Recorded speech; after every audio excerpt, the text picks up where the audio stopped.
સમાચાર અમદાવાદથી મળી રહ્યા છે।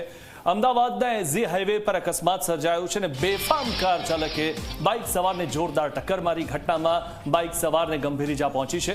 બાઇક સવારને સારવાર માટે હોસ્પિટલ લઈ જવાયો ત્યારે કારની આગળના ભાગે બાઇક ફસાઈ ગયું હતું। કાર ચાલકે બાઇકને પણ ઢસડ્યું હતું। અકસ્માત સર્જીને કાર ચાલક ફરાર થઈ ગયો છે અને પોલીસે ગુનો નોંધીને કાર્યવાહી હાથ ધરી છે।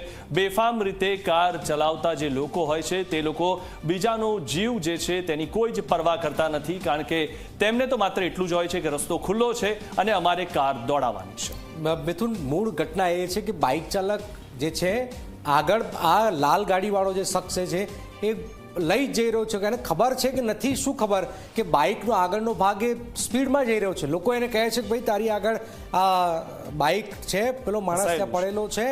તો આવી સ્થિતિમાં માણસના આ બાઇક ચાલક જે કાર ચાલક છે નશામાં હતો, શું કરી રહ્યો હતો એ દિશામાં તપાસ છે। ભયાનક આ ઘટનાક્રમ છે।